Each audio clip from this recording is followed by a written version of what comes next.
अपन ने कहाँ तक पढ़ लिया था, आपको मैंने कहाँ तक पढ़ा दिया था, श्रेणीक्रम सेल आपको पढ़ा दिया था, मैंने पढ़ा दिया था ना श्रेणीक्रम सेल संयोजन पढ़ा दिया था, है ना।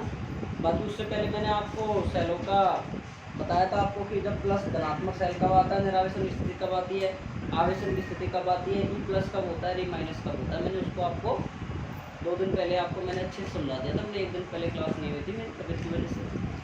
बाकी आपकी जो चीज़ पढ़ाई थी वो सब समझ में आ गई। आपको छुट्टी मिली 1 दिन कि आप अच्छे से पढ़े होंगे, उनको रिवाइज किया होगा आपने खूब अच्छे से। जिसने नहीं किया वो भुगतेगा ध्यान। मैंने पहले ही बता रखा है ये पार्ट में, अगर आपको सेल के आवेशन निरावेशन और विभवागुण धनात्मक कब आएगा ऋणात्मक कब आएगा, अगर ये चीज़ आपको आती है तो आप इसको कर लोगे, कोई दिक्कत नहीं। अगर आपको नहीं आती है तो आप मुश्किल होंगे आपके लिए। तो देखो भाई, लिखो हेडिंग लिखो, सेलों का समांतर क्रम संयोजन, ये लिख रखी है हेडिंग बोर्ड पे लिखी रखी है ना। सेलों का समांतर क्रम या पार्श्व क्रम संयोजन।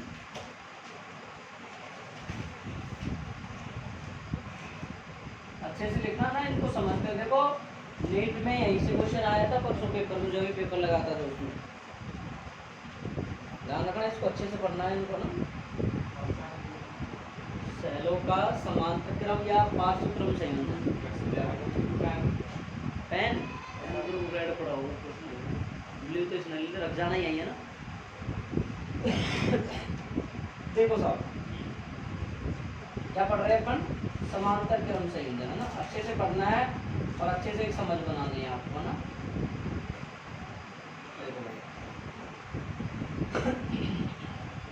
डायग्राम समझिए पहले इसका, फिर इसका स्टेटमेंट देंगे, फिर इसकी कार्यविधि पढ़ेंगे, फिर इसका सूत्र उत्पन्न करेंगे ना। तो डायग्राम वैसे इसको 2 प्रकार से बना सकते हैं हम। देखो मैं दोनों ही डायग्राम बना के दिखा रहा हूँ आपको, कैसा भी आए कैसा भी आप बना सकते हो, दोनों में से आप, ठीक है। सबसे पहले आपका 10th लेवल का डायग्राम आप खुद जानते हो, और जो स्टैंडर्ड लेवल का डायग्राम है की बात 12th वाला, वो अपन वो भी बनाएंगे अपन। बाकी 10th लेवल में भी आपने प्रतिरोधों का संयोजन पढ़ा होगा, उसमें समांतर प्रतिरोधों का संयोजन पढ़ा है आपने, श्रेणीक्रम प्रतिरोधों का संयोजन भी पढ़ा है, दोनों ही पढ़े हैं आपने, मतलब आप वहाँ से जानते होंगे। देखो ध्यान से देखो भाई, डायग्राम देखो ध्यान से।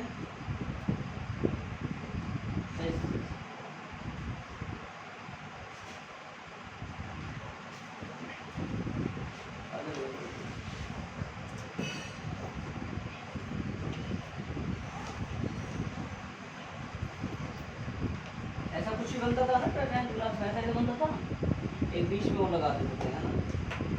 हमेशा ध्यान रखना सेलों के संयोजन में, सेल एक तरीके से बैटरी का काम करते हैं नहीं करते हैं। तो यहाँ अपन बैटरी जोड़ मत देना, जैसे प्रतिरोधों का संयोजन करते थे, कैपेसिटर का संयोजन करते थे, ऐसा मत करना। यहाँ पे अपन को किससे जोड़ना है, बाह्य प्रतिरोध कैपिटल आर से संयोजित करना है। अब देखो यहाँ पे मैं अपने 2 सेल जोड़ देता हूँ, कितने सेल जोड़ देता हूँ मैं यहाँ पे, मैं 2 सेल। देखो ध्यान से पढ़ेंगे आप अच्छे से, ये प्लस ये माइनस, है ना। ध्यान से देखते रहे आप, आपकी नजर बोर्ड पे होनी चाहिए, ये प्लस ये माइनस, ये कितना हो गया E1, ये कितना हो गया E2, पता। मैंने आपको दोनों मेथड बताए थे कि आपका अगर एक सेल ऐसे दिया हुआ है, इसका आंतरिक प्रतिरोध साथ में भी दिया हो सकता है, इसको ऐसे करके भी दिया हो सकता है, मैंने बताया था आपको 2-3 बार, बता दिया ना। वही चीज़ यहाँ है, बस देखो E1 हो गया, ये R1 प्रतिरोध हो गया, ये R2 हो गया, और ये कैपिटल R। अब बताओ धारा किधर बहेगी, प्लस से इधर यूँ आके माइनस में जाएगी नहीं जाएगी, धारा हमारी यूँ चलेगी और यूँ जाके यूँ जाएगी। फिर धारा हमारी डिवाइडेड हो गई 2 भागों में, कौन कौन से भागों में डिवाइडेड हो गई, I1 में और I2 में। I1 और I2 किसके बराबर हो जाएंगी, I के बराबर। I1 और I2 किसके बराबर हो जाएंगे, I के बराबर होंगी नहीं होंगी। भाई आपके पास में आपने 4 एम्पेयर की तार थी किसी तार को, और वो 2 टुकड़ों में टूट गई, 2 और 2 में, तो 2 और 2 किसके बराबर हो गई, 4 एम्पेयर के बराबर हो गई कि नहीं हो गई। ध्यान से सुनना, अच्छे समझना इनको। और जैसे और अपना तरीका से बनाए तो एक और तरीका होता है इसका, देखो ये सेल लगा दिया, ये सेल लगा दिया, और इसको आंतरिक प्रतिरोध से संयोजित कर दिया। ये कितना हो गया E1, ये कितना हो गया E2, और ये कितना हो गया R2, ये कितना हो गया R1। धारा कितनी बची है, ये देखिए, ये कितनी बची है I1, यहाँ I1, ये सॉरी I, यहाँ कितनी जगह I1। देखो तार, देखो तार 2 भागों में डिवाइडेड करेगा करंट को, भाई तार 2 भागों में करवाएगा ना, एक इधर जाएगी, एक इधर से आएगी, एक इधर से आएगी, तो I1 I2 बराबर किसकी हो जाएगी, I2 बराबर।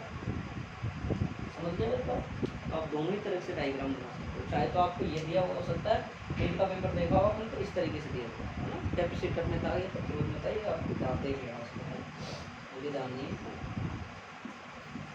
ठीक है, तो इसके बाद में ध्यान से देखिए भाई, आप अच्छे से समझे इसको कि हमारे पास समांतर क्रम संयोजन होता है। समांतर क्रम संयोजन होता है अपने पास में। समांतर क्रम संयोजन में सभी प्रतिरोधों, जो सभी सेलों, उसके सिरों का प्रथम भाग किससे जुड़ा होता है, प्रथम बिंदु से, और सभी सेलों या सभी का सिरा है, उसका दूसरा सिरा किससे जुड़ा होता है, द्वितीय बिंदु से जुड़ा होता है। अपने पास मान लो 4 तार है, और चारों तारों को हमने एक साथ लेके उनको एक बिंदु पे न्यू करके, और उनका पहले सिरे को तो पहले पॉइंट से जोड़ दिया, फिर अगले चारों भागों को चारों भागों में एक साथ करके, और दूसरे सिरे को चारों भागों का दूसरा सिरा हो गया, उसको दूसरे बिंदु से जोड़ देंगे, तो वो हमारा क्या कहलाएगा भाई, समांतर क्रम संयोजन। श्रेणी क्रम संयोजन में हम क्या करते थे, पहले का दूसरा भाग दूसरे के पहले से, ऐसे ही तो करते थे कंटिन्यू। लेकिन समांतर क्रम संयोजन में क्या करेंगे, अपने लाइट फिटिंग करवा देते हैं, 6 तारों को एक साथ एक सिरे में कनेक्ट कर देते हैं, 6 को एक पहले भाग इधर, दूसरे भाग पे इधर। वो कौन सी व्यवस्था होती है, समांतर। हमारे गृहों में कौन से विद्युत उपकरण लगाए जाते हैं, श्रेणी क्रम या समांतर क्रम, समांतर क्रम लगाए।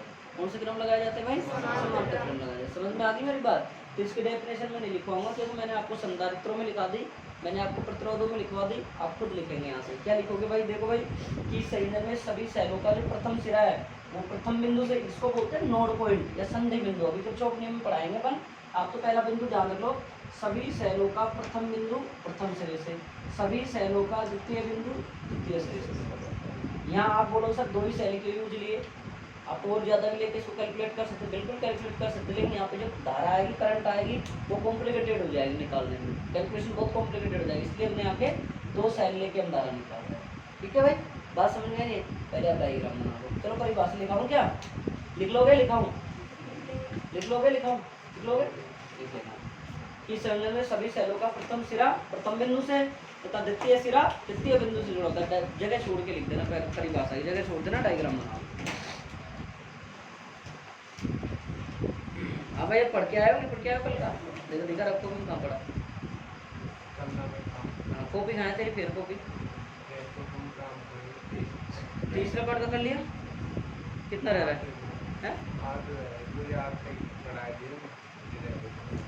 शाम को काम चाहिए, कल ने PDF पे निकला चाहे कॉपी। अब एक कॉपी चेक करूंगा मैं सबकी कल शाम के बैच में, शाम को करूंगा, सुबह वाले सुबह करूँगा। कॉपी लेके आओगे, यहाँ कोई रफ कॉपी में काम नहीं करेगा कल से, कोई भी रफ कॉपी में काम नहीं करेगा। जो 2-3 बच्चे हैं वो करते हैं वो एक अलग बात है, बाकी कोई भी नहीं करेगा। कॉपी बना ले, कब बनाएगा, फिर काम करते रहना बाद में ना, कॉपी बना लेना आज।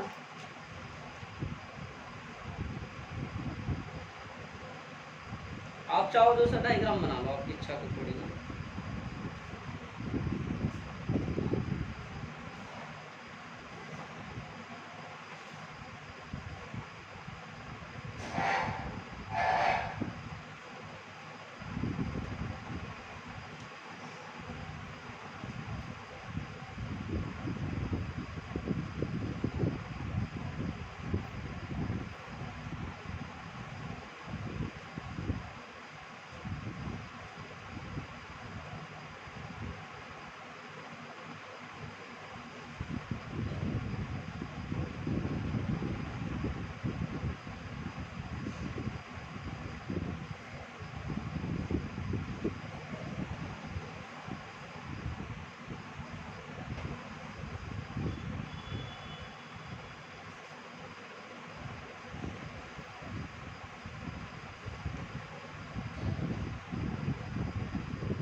हटा दिया हुआ, हटा देता हूँ, देखो इसमें अगर डायग्राम देखो, इसको समझो, इसकी थ्योरी को थोड़ी सी को।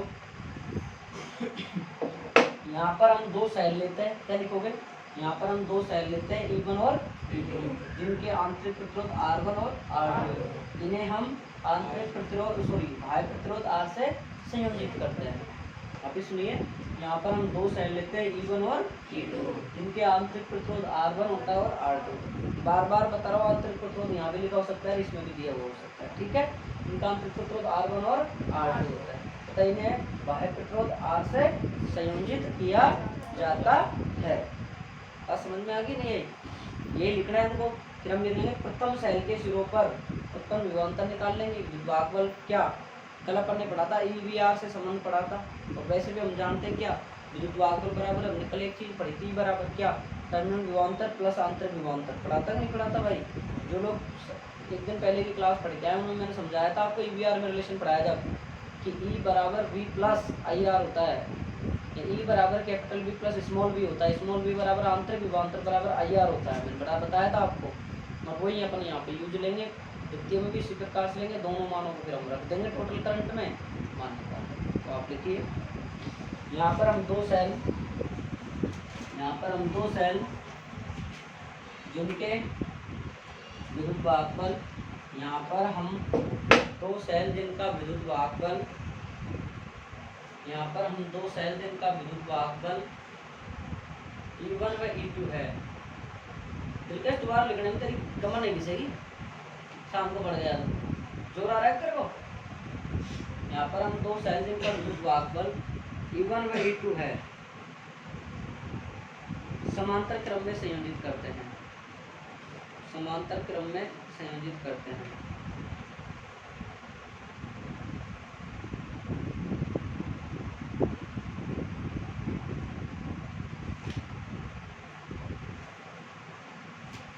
इनके आंतरिक प्रतिरोध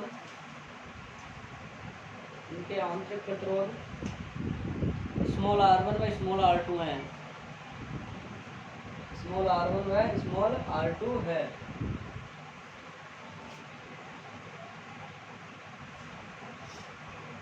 इनसे कैपिटल R प्रतिरोध को संयोजित किया जाता है, इनसे कैपिटल R प्रतिरोध को संयोजित किया जाता है।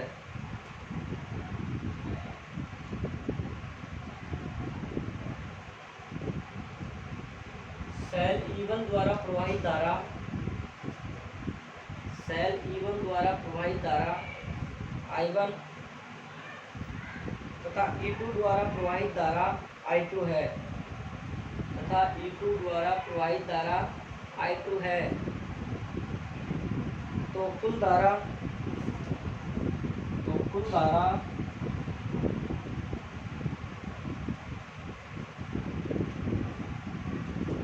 पहला समीकरण I बराबर I1 प्लस I2।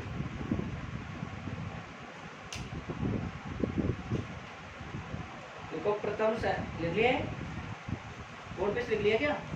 प्रथम सेल के सिरों पर टर्मिनल विभवांतर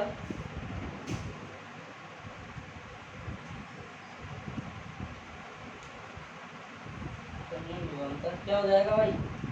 टर्मिनल विभवांतर। देखो आपने एक चीज पढ़ी है, देखो भाई हम जानते हैं, क्या जानते हो भाई? E बराबर V प्लस IR, ये पढ़ा आपने। तो V बराबर क्या हो जाएगा? E माइनस E1 है, पहला सेल है, तो माइनस क्या हो जाएगा? IR। ये लाइन मैंने इसलिए लिखी था कि आपको पीछे की चीज याद आ जाए। पीछे पढ़ाया मैंने आपको, परसों के रोज पढ़ाया आपको ये लाइन। EVR में संबंध पढ़ाया, जब पढ़ाया था विद्युत वाहक बल, हो नेताजी इधर देख ले, विद्युत वाहक बल बराबर टर्मिनल विभवांतर प्लस आंतरिक विभवांतर। आंतरिक विभवांतर V बराबर होता है IR, ओम के नियम से मैंने लिखवाया था आपको, ठीक है। अब यहाँ से हम क्या मान निकाल रहे हैं? क्या लिखा हमने? प्रथम सेल के सिरों पर टर्मिनल विभवांतर। तो यहाँ से हम क्या निकाल सकते हैं? V बराबर E1 माइनस IR निकाल दिया। इसको मोड़ क्या निकाल सकते हैं बताओ? देखिए V बराबर E1 माइनस IR, हम इसको इधर भेज दे, इसको इधर भेज सकते हैं क्या? IR का मान निकाल सकते हैं क्या अपन? IR का मान कितना निकलेगा बताओ? देखो IR का मान निकलेगा E1 minus V। E1 minus V सही है। देखो वापस देखो, इसको तो मैं लिया है, इसको यूँ कहीं रखा, इसको मैं लिया है यूँ की साइड में, माइनस में आएगा। ये माइनस को इधर ले जाऊँगा तो इसमें आएगा प्लस। देखो आप ही समझो, इसको आप इधर लेके आओगे तो माइनस में आएगा। ये फिर आप ऐसे करो, E1 minus IR minus V बराबर 0। E1 माइनस V, अब ये माइनस के इधर भेजोगे क्या आ जाएगा? प्लस। ऐसे ठीक है भाई, आपको समझ में आनी चाहिए कुल मिला के बात ये है। ऐसे कर लोगे ना, ऐसे सही समझ में आया होगा शायद, है ना? ऐसे सही समझ में आया, पहले वाले सही समझ में आया। आपके जैसे जैसे कर लो, चाहे तो आप इसको इधर लेके इसको इधर ले आओ, चाहे आप इसको इधर ले जाओ और फिर इसको माइनस वाले के बराबर में प्लस में कर देना, ठीक है? इसमें से आई आर का मान निकालो, आर का मान निकालो तो कितना हो जाएगा बताओ, देखो आई का मान निकालो कितना हो जाएगा, कितनी करंट बह रही है हमारे पास में I1, कितनी करंट बह रही है I1 ही तो बह रही है पहले सेल के द्वारा, भाई पहले सेल में करंट I1 बही थी नहीं बह रही थी, तो R बराबर कितना आ जाएगा E1 माइनस V बटे I1, तो बराबर क्या आ जाएगा I।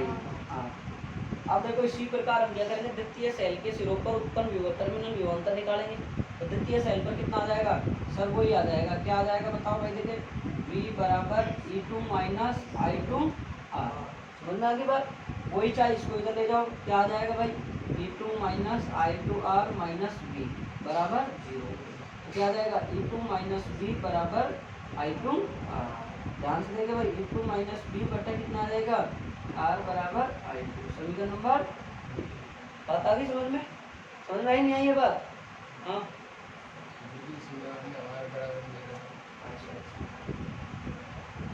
I2 ये कितना आ जाएगा R, हाँ तो अरे यार I1 और I2 का एक मान निकालना है, इसमें क्या R1 ले लेना, R1 R2 मान लो अपने यहाँ साथ में, अपन को मान किसका चाहिए I1 और I2 का मान चाहिए दोनों, यहाँ भी कितना आ जाएगा अपने पास में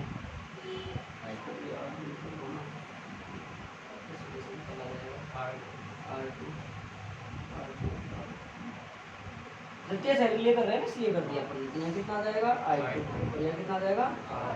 अगर यहाँ पर R बराबर R1 प्लस R2 लेते हैं हमको अलग अंतर प्रतिरोध के मान चाहिए तो हम अंतर प्रतिरोध R का मान, लेकिन हमको क्या चाहिए करंट चाहिए, तो करंट का मान निकाल लिया, 3 आ गए अपने पास। अब क्या करेंगे हम यहाँ से 2 3 को 1 में रख देंगे, 1 में क्या मान आएगा ध्यान से देखो, I बराबर कितना आ रहा है भाई ध्यान से देखो, E1 माइनस V बटा R1 plus E2 minus V बटा R2, और बस यही कहा है, चेक करो एक बार, यही आ रहा है I1 E1 प्लस और माइनस V, ठीक है? इसको तोड़ दो पूरे को, देखो E1 बटा R1 माइनस V बटा R1 प्लस E2 बटा R2 माइनस V बटा R2। आप यहाँ से भी तोड़ कर लिख सकते थे, कोई बड़ी बात नहीं है ना, क्यों कर रहा हूँ अभी पता लगेगा आपको। देखो E1 वाले को एक साथ में कर लोगे, E1 वाले को एक साथ में, E1 E2 को एक साथ कर लिया, फिर इसके बाद माइनस, देखो ये V बटा R1 है, ये V बटा R2 है, V कॉमन आ सकता है नहीं आ सकता, दोनों में से आ जाएगा, तो क्या आ जाएगा V कॉमन ले लीजिए, किसका लिया मैंने माइनस का, तो ब्रैकेट में क्या बचेगा R1 प्लस 1/R। बताओ समझ में आई नहीं आई बात? समझ में आ रही बात? अरे समझ में आई नहीं आई? इसके बाद में लघुत्तम ले लो आप, यहाँ से लघुत्तम क्या लोगे, देखो भाई यहाँ से क्या आ जाएगा R1 R2, यहाँ क्या आ जाएगा R1 R2, I बराबर, अब बताओ इसका कितना हो जाएगा E1 R2, लघुत्तम लोग R1 से R1 गया, R2 से गुणा हो जाएगा R2, अरे यार E1 R2 plus E2 R1, और यहाँ कितना हो जाएगा R2 प्लस R2। समझ में आ गई नहीं आ गई? अरे आई ना आई? लघुत्तम लिया है अपन ने, समझ में आ गई क्या? समझ में आई? E2 R2 प्लस, देखो गलत कर दिया अपन ने, यहाँ E1 आ गया सही है, और E2 R2 बटा कितना आ रहा R1 R2 minus V R2 plus R1 बटा R1। अब हम इसको क्या करेंगे, एक समीकरण से गुना करेंगे, कौन से समीकरण से? चलो इतना होता है तो इसको एक गुना करके फिर मल्टीप्लाई करके फिर निकालेंगे वैल्यू।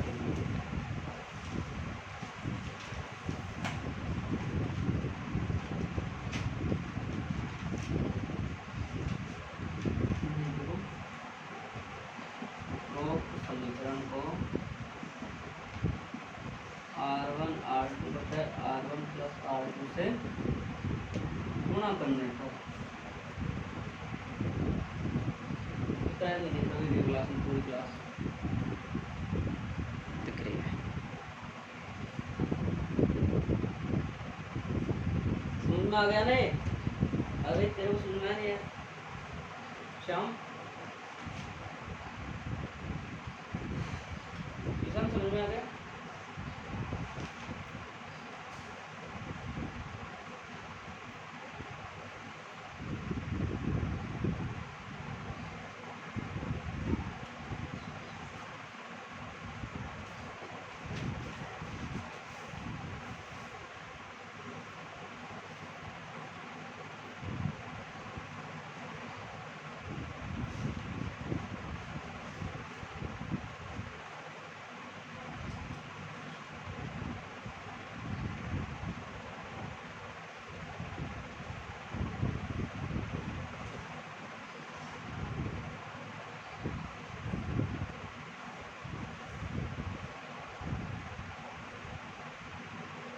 हो गया?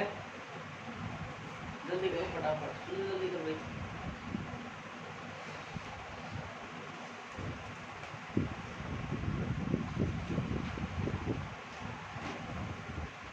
जिसको समझ में नहीं आए ये समीकरण वो लिख लेना हिंदी में, विद्युत भागफल बराबर टर्मिनल विभवांतर प्लस आंतरिक विभवांतर, ताकि बाद में समझने में आसानी रहेगी। लिख लिया करो, मेरी बातों को सुनकर ही वो मत कर दिया। कई बच्चों को नहीं आती है समझ।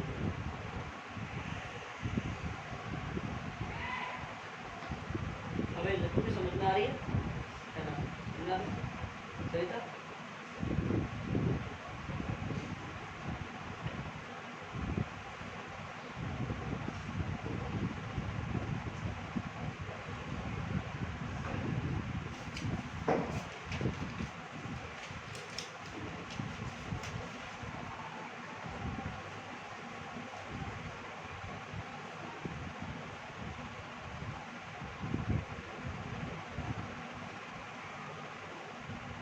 चलो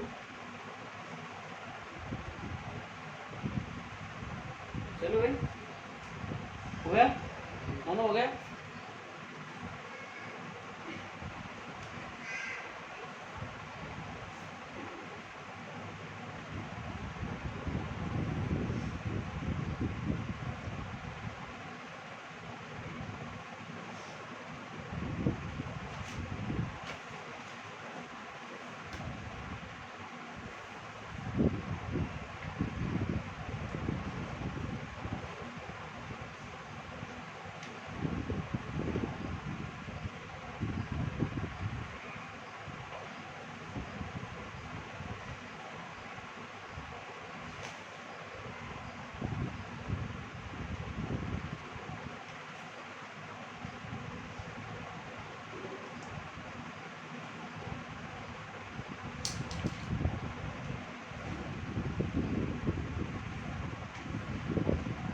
हो गया?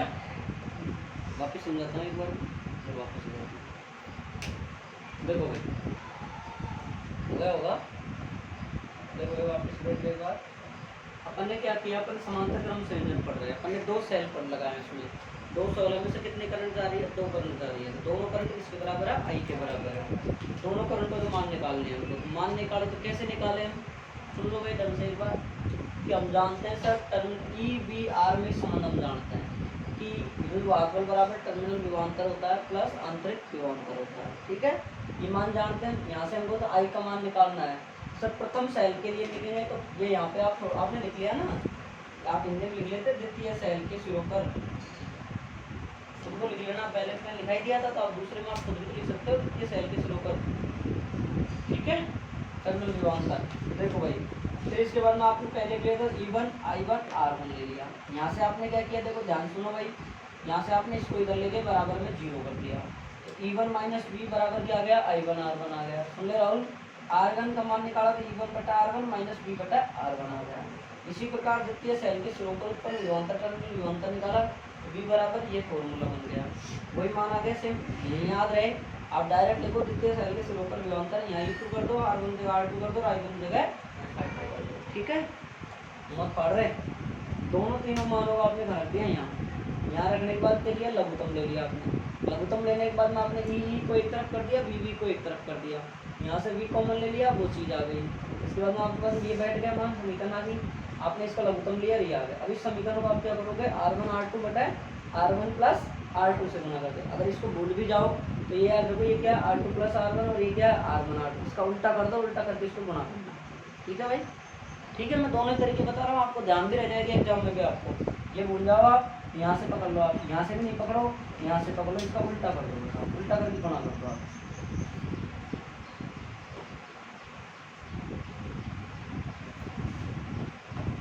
देखो भाई गुणा करता हूँ, ध्यान से देखो भाई, आई E1 R2 प्लस R1 और R1 R2 गुणा R1 R2 बटे R1 plus R2 minus B R1 R2 plus R1 R2 गुणा R1 R2 बटे R1 प्लस R2। तो बताओ क्या क्या हो जाएगा D2। देखो ये से तो ये कट गया, और ये क्या कट रहा है बताओ भाई, ये क्या कटेगा, पूरा कटेगा, ये पूरा कटेगा तो नहीं कटेगा, ये बताओ कट जाएगा। क्या बचेगा आपके पास में, माइनस का कितना बचेगा आपके पास में भाई, V E minus I R, बचना चाहिए उतारो, एक लाइन उतारो, देखता हूँ उतारो।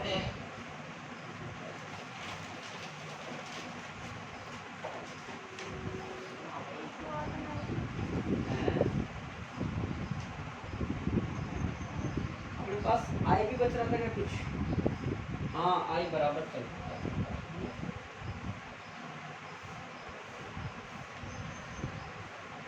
अब सही हो जाएगा, हो जाएगा। देखो भाई देखो देखो इधर देखो, इधर देखो, इधर देखो, इसको तो अपन ने गुना ही नहीं किया ना, तभी तो हो रहा था, इसको गुना ही नहीं किया, इसको तो गुना करना है।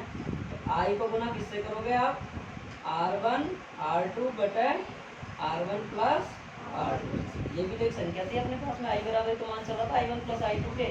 अब काट दो, इससे ये कट गया, इससे ये कट गया, तो क्या बचा हमारे पास में, I इंटू R1 R2 बटे R1 प्लस R2, और क्या बच गया, E1 R2 plus E2 R1, इसको सही लिखना, R1 बटा क्या बचेगा, R1 प्लस R2, क्या बच गया, माइनस क्या बचा, V बचा, सही क्या बचा, V बचा।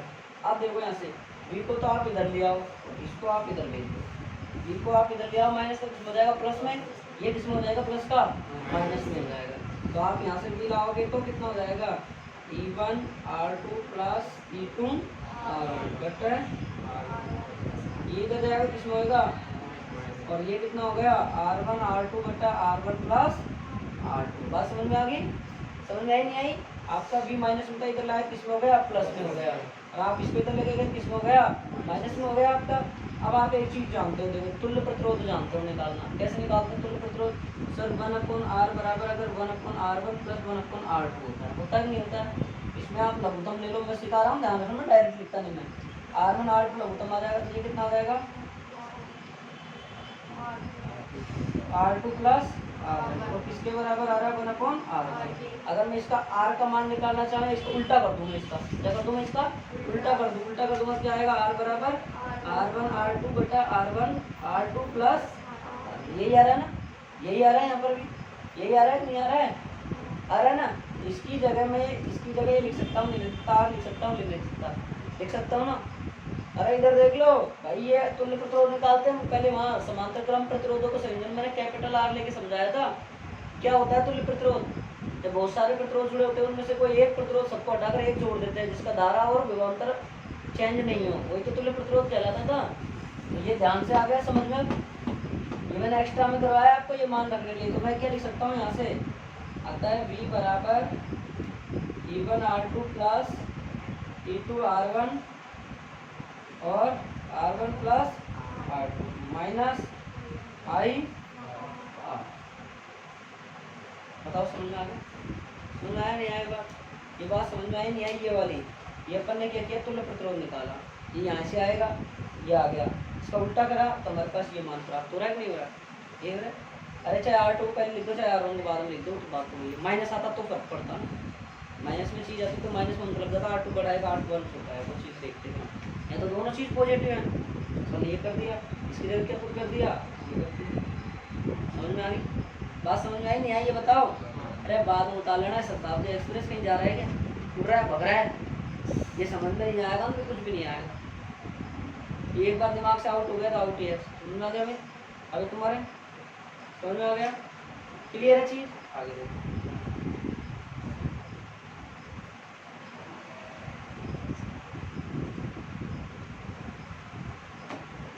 अब क्या करेंगे हम, बताओ भाई।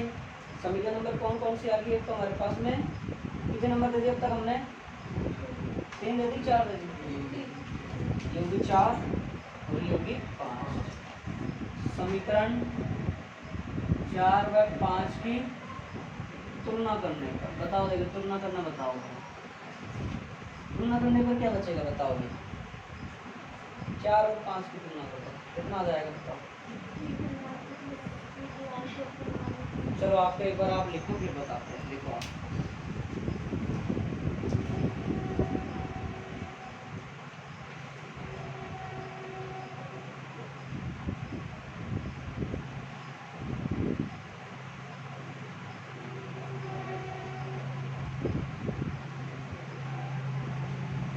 यहाँ तक है ना, 5 तक है ना?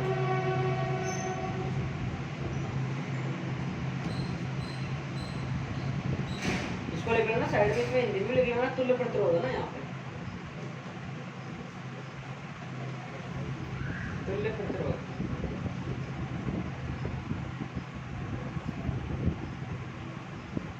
तुम पढ़ते नहीं हो यार, बता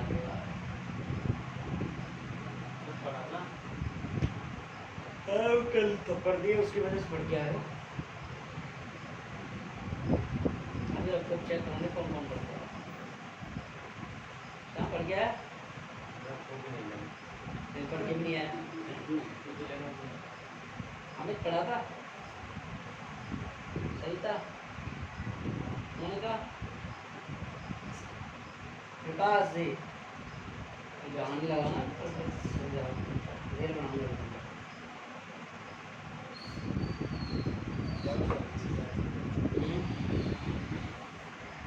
टाइम नहीं मिलता है, बहुत बड़ा बिजनेस मैन है। इसमें क्या अंबानी अडानी के साथ मीटिंग चलती है, ये बेचारा फुर्सत में नहीं रहता है।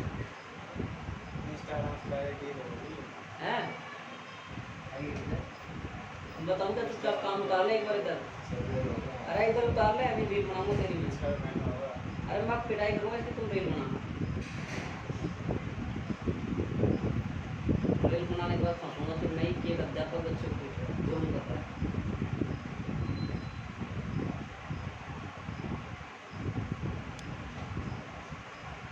उतार लिया होगा आई होप। नहीं नहीं मत कर, जल्दी कर।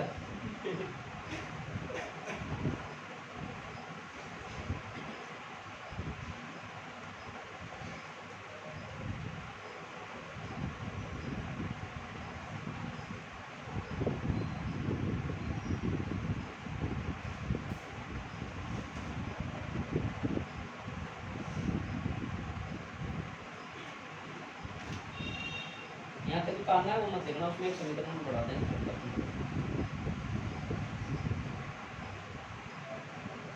लिख लिया ना?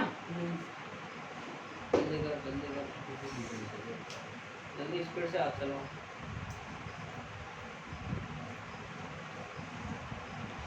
जब हमने क्या किया, I1 I2 का मान निकाले, मान निकालने के बाद उसमें रख दिया, फिर क्या गुणा किया, R1 R2 बटे R1 प्लस R2 से मल्टीप्लाई किया है। बाकी कैलकुलेशन कर रहे हैं और कुछ भी नहीं है इसमें। इसमें ओनली फॉर ओनली कैलकुलेशन है और कुछ भी नहीं है इसमें। आप सोचो बहुत ज़्यादा कठिन है, कठिन नहीं है। एक सूत्र याद रखना है आपको, विद्युत वाहक बराबर टर्मिनल विभवांतर प्लस आंतरिक विभवांतर, E बराबर V प्लस IR रखना है आपका। पहले के लिए करोगे तो E1 V को यूं का यूं रखना है I1 R1, दूसरे के लिए करोगे तो E2 बराबर V प्लस I2 R2। क्या हो गया? अच्छा ठीक है। आगे देखो भाई, ये समझ में आ गया? दोबारा थोड़ा बताना है किसी को? क्लियर है? आगे देखो। देखो हम जानते हैं कि टर्मिनल विभवांतर निम्न होता है।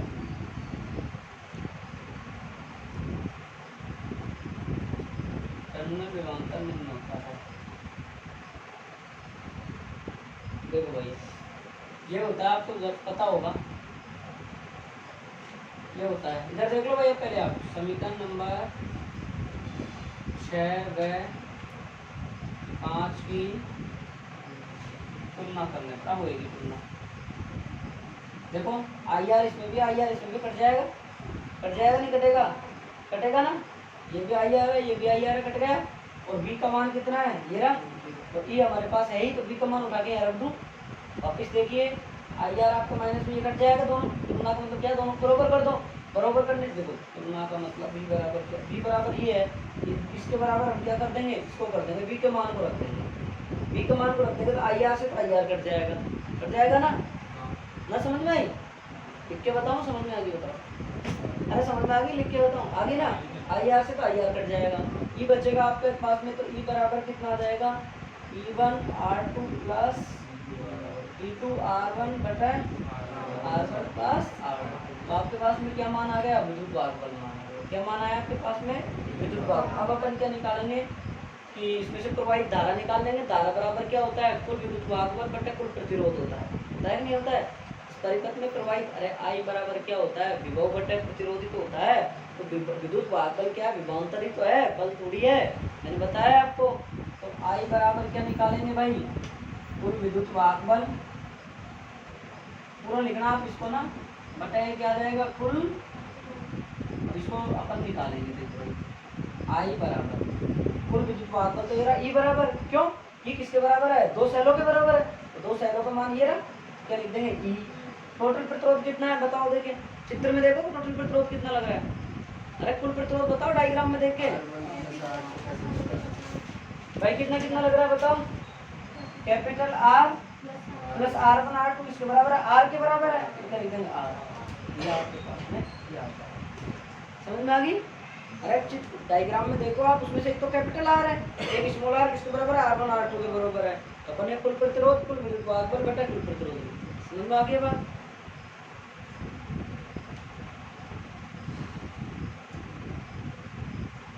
लिख लो इतना, तो आपको हिंदी में बोल के डायग्राम बना देता हूँ, इतना आप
लिख लिया, लिख लिया। एक लाइन लिखो, जल्दी लिखो, एक लाइन लिखो। यदि n सेल जिनका विद्युत भागफल E, यदि n cell small n cell जिनका विद्युत भागफल कैपिटल E तथा आंतरिक प्रतिरोध स्मॉल r है,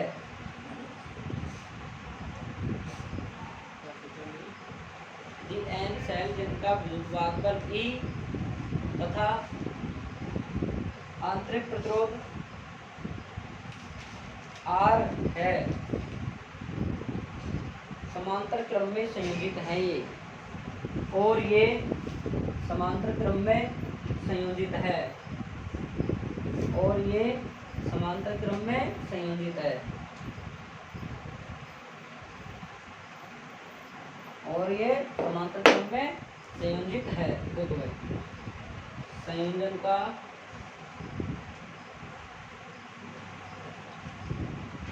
विद्युत वाहक बल कितना है ई, संयोजन का कुल आंतरिक प्रतिरोध कितना है भाई, आंतरिक प्रतिरोध कितना, आंतरिक प्रतिरोध टोटल का मैं सबका मान लो आर डैश बराबर R1 प्लस R जो भी है, जितना भी 3 4 5 6 जितने भी हैं, इतना मान लेता हूँ आर डैश। क्यों माना आर डैश सर आपने, पीछे मैंने R मान लिया, कुल प्रतिरोध मापा, R बराबर R1 प्लस R2 माना था, नहीं माना था, पीछे माना है मैंने, डायग्राम में डेरिवेशन समझाया वहाँ, इसलिए मैं इसको क्या मान रहा हूँ आर डैश। तो दिक्कत किसी भी प्रकार की, तो संयोजन का हमारे पास में तुल्य प्रतिरोध क्या हो जाएगा,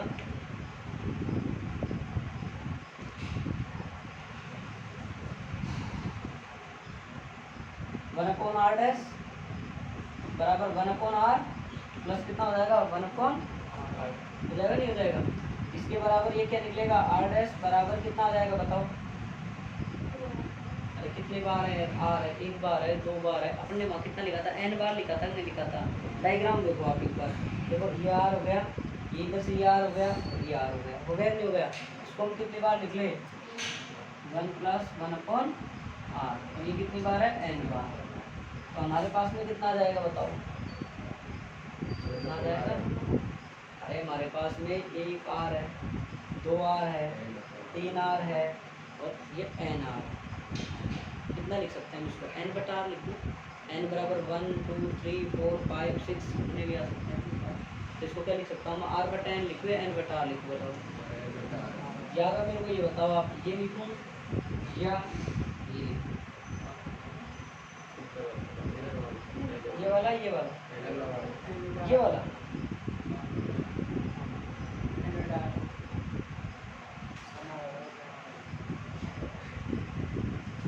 सही है, कितना रहेगा एन बटा, और क्या लिखेंगे व्युत्क्रम करने का, कंफ्यूज मत हो, व्युत्क्रम का मतलब उल्टा करने पर कितना हो जाएगा, आर बटा एस बटे एन। अब मैं बोलूँ इसमें से प्रवाहित धारा निकालो, तो आई बराबर कितना होता है, कुल विद्युत वाहक बल कितना है ई, और कुल आंतरिक प्रतिरोध कितना आ जाएगा आपके पास में बताओ, कुल आंतरिक प्रतिरोध कितना है आर प्लस कितना आ जाएगा, आर बटा एन आएगा कि एन बटा आर आएगा, आर बटा एन आ जाएगा नहीं आ जाएगा, अरे आर बटा एन आएगा, क्यों, अपने पास में ये रहा आर डैश, यहाँ कितना निकालेंगे हम, टोटल प्रतिरोध कितना है हमारे पास, 2 3 एन है, कितना है आर डैश है, आर डैश फिर कितना आ जाएगा आर, तो वापिस से समझो आप, अपन ये डायग्राम है अपने पास, इसका कितना है सेल अपने पास, विद्युत वाहक बल कितना है ई है अपने पास में।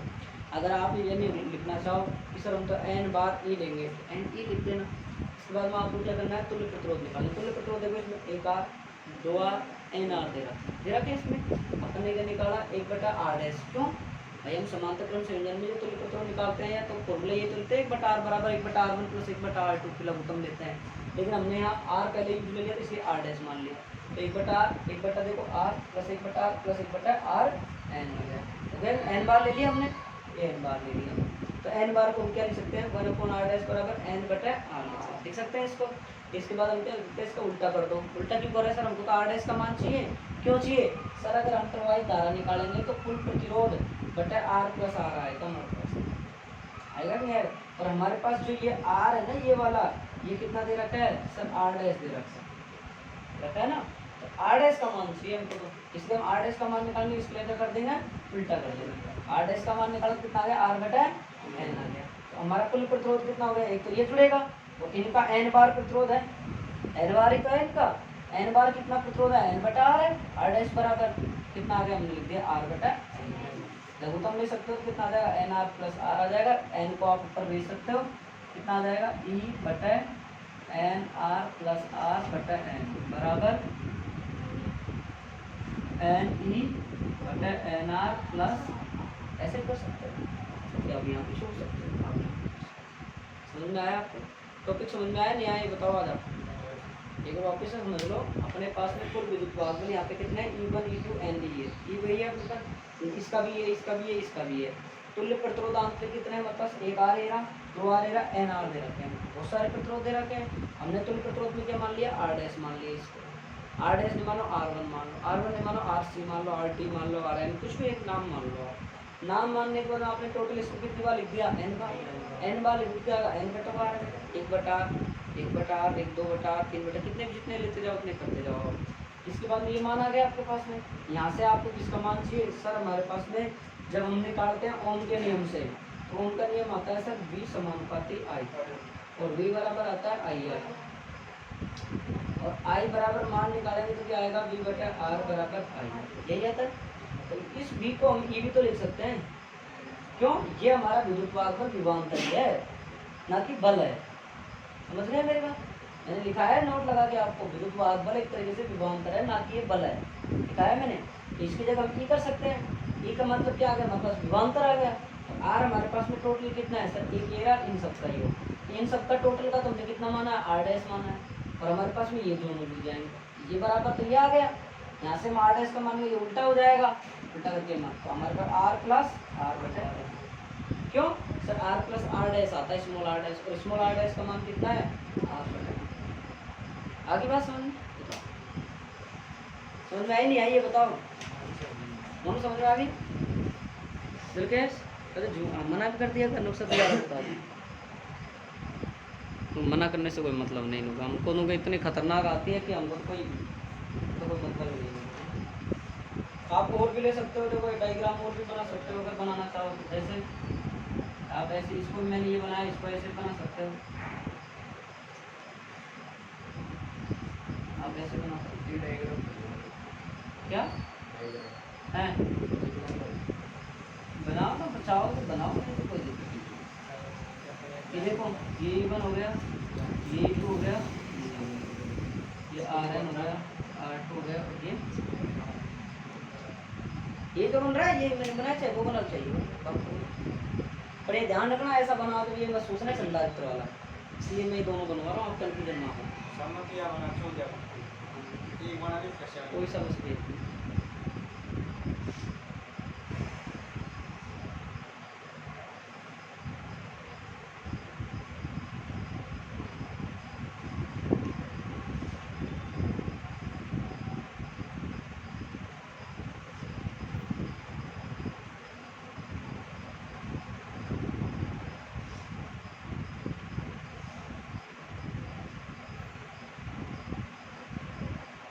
हो गया? जल्दी उतारो भैया जी, पढ़ाओ मैं चिंता मत करिए।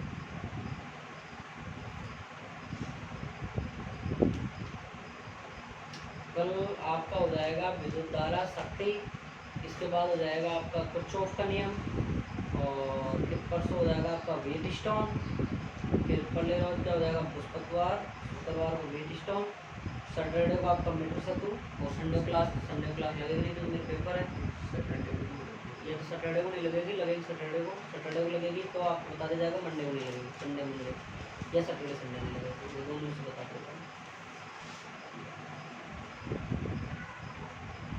आपका लेसन इस वीक में खत्म हो, ठीक है? फिर आपकी इलेक्ट्रोस्टैटिक्स जो विद्युत क्षेत्र का जो लगता था ना, वो विभवांतर विद्युत सारा खत्म, फिर चलेगा चुंबकीय चुंबक चलेगा सारा, 4 5 6 3 पार्ट में चुंबक चलेगा। फिर 8वां पार्ट है ना, वो आपका नॉर्मल में ज़्यादा 3 दिन का है।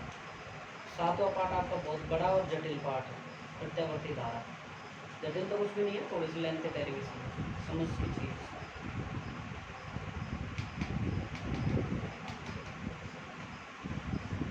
होता है। और करा दो 1 2 टॉपिक आज टाइम है।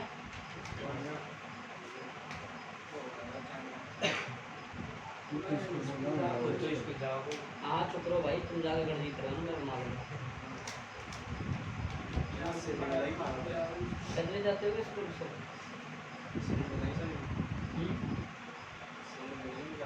हाँ अपना चुपचाप बैठो, मान लो। देखो जो ज़्यादा बोलेगा उसको सामने बैठ के शिफ्ट कर देगा। हाँ देख लो, जब नाटक करोगे 3 5 करोगे।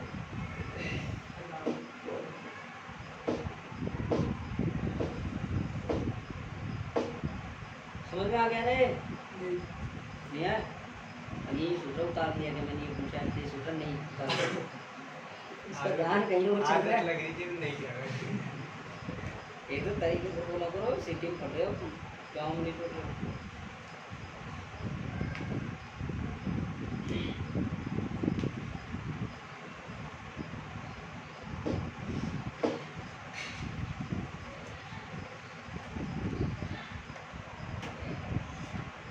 दोनों को मूसी वाला बना दूंगा और दोनों को मुर्गा बना के छोड़ूंगा बहुत बढ़िया तरीके से। अभी रुक जा, दोनों से क्वेश्चन पूछता हूँ, रुक जा, क्लास ऑन कर। हो गया भाई, मिटा दो ना। देखो भाई, देखो बिल्कुल दूर जाओ। 7:30 से लेट जाते हो, कोई दिक्कत थोड़ी होगी।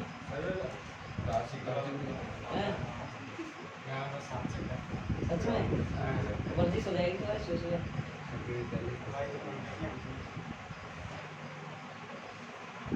देखो मैंने पूरा 1 घंटे में यही टॉपिक कवर करवाया है आपको। तो आप मानो ये टॉपिक थोड़ा मुश्किल था, लेकिन मैंने बहुत धीरे धीरे और बहुत तरीके से इसकी डेरिवेशन करवाई है। देखो सबसे पहले अपन ने I1 I2 निकाला, I1 I2 का मान निकाले, इन दोनों मानों को रख दिया, कैलकुलेशन करा, गुणा भाग करने के बाद लघुत्तम लिया। लघुत्तम लेने के बाद में अपन ने R1 R2 बटा R1 प्लस R2 से मल्टीप्लाई किया। जो हमारे पास में है उसको टर्मिनल विभवांतर E बराबर V माइनस IR से इसको क्या किया, हमने तुलना करी। तो हमारे पास में E बराबर क्या आ गया, E1 R2 plus E2 R1 बटा R1 प्लस R2 आ गया। ये आने के बाद राहुल, ये आने के बाद हमने क्या किया, इसका कुल विद्युत भागबल E था, इसका तुल्य प्रतिरोध हमारे पास R डैश बराबर 1/R1 प्लस 1/R प्लस बटा डॉट N बार R था। तो हमने 1/R डैश बराबर क्या लिख लिया, N बटा R लिख लिया। R डैश बराबर हमारे पास में कितना मान आ गया, R बटा N मान आ गया। तो हमने जब निकाला I बराबर, तो कुल विद्युत भागबल E बटा R प्लस R डैश आया। तो हमने क्या कर लिया, E बराबर, तो सॉरी क्या बार निकाला हमने, तुल्य प्रतिरोध R डैश बराबर E बटा R प्लस N बटा R बटा N कर दिया। तो RN प्लस R और N दिया, ये है।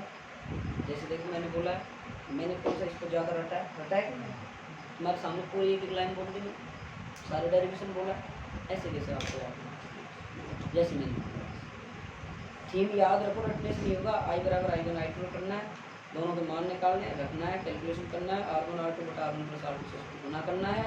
गुना करने के बाद इसको टर्मिनल विभवांतर से इसकी तुलना करनी है। तुलना करने के बाद वैल्यू आ जाए, उसका तुल्य प्रतिरोध निकालना है। तुल्य प्रतिरोध किसका निकालना है, N सेल को N R का निकालना है। तो R डैश बराबर हमारे पास N बटा R, R डैश बराबर R बटा N। तुल्य प्रतिरोध निकालेंगे हम उसमें से, तो हमारे पास में से क्या मान आ जाएगा, हमारे पास में से मन का ध्यान दें, I बराबर तुल्य विद्युत भागबल E बटा R dash, R plus R dash मानता हूँ। अब तो हो गया नहीं हुआ कि नहीं हुआ, अरे कुछ तो नहीं समझ में है, समझ में है। आप तो घर जाके करोगे, अपने काफी में काम करोगे, 2-3 बार इसको निकालोगे आराम से, बाकी मुश्किल नहीं है। मैंने तुम्हारे लेवल को देखते हुए मैंने बहुत स्लो तरीके से एक पर्सनल वीडियो मैंने इसी की बनाई है, देखो। फिर भी समझ में नहीं आए तो क्लास वीडियो देख लेना, और फिर भी समझ में नहीं आए तो आप किताब को जो बेच कर अपने बहस करेंगे। हाँ, जो भी भेड़ बकरी तू गधे खरीदा आराम से, उनको चरा आराम से, ठीक है भाई।